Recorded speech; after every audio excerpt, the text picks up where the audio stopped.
Yo, what's up guys, welcome back to the channel, and today I'm going to show you how to transfer money from Zelle to a bank account. Let's get straight into it.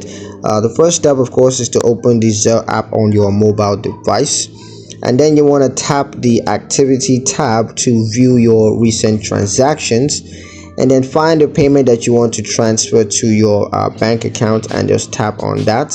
And then tap the transfer button to initiate the transfer. Next, you want to select the bank account that you want to transfer the funds to, and then you got to review the transfer details and confirm the transfer. And after that, just wait for the transfer to process.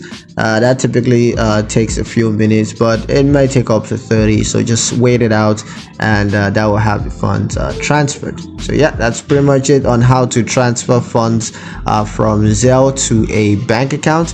Hope you guys liked the video. Hope you found it useful enough. If you did, like the video, comment down below, let me know what you thought, share the video with your friends, and subscribe to the channel if you haven't done so already. And I will see you guys in the next one.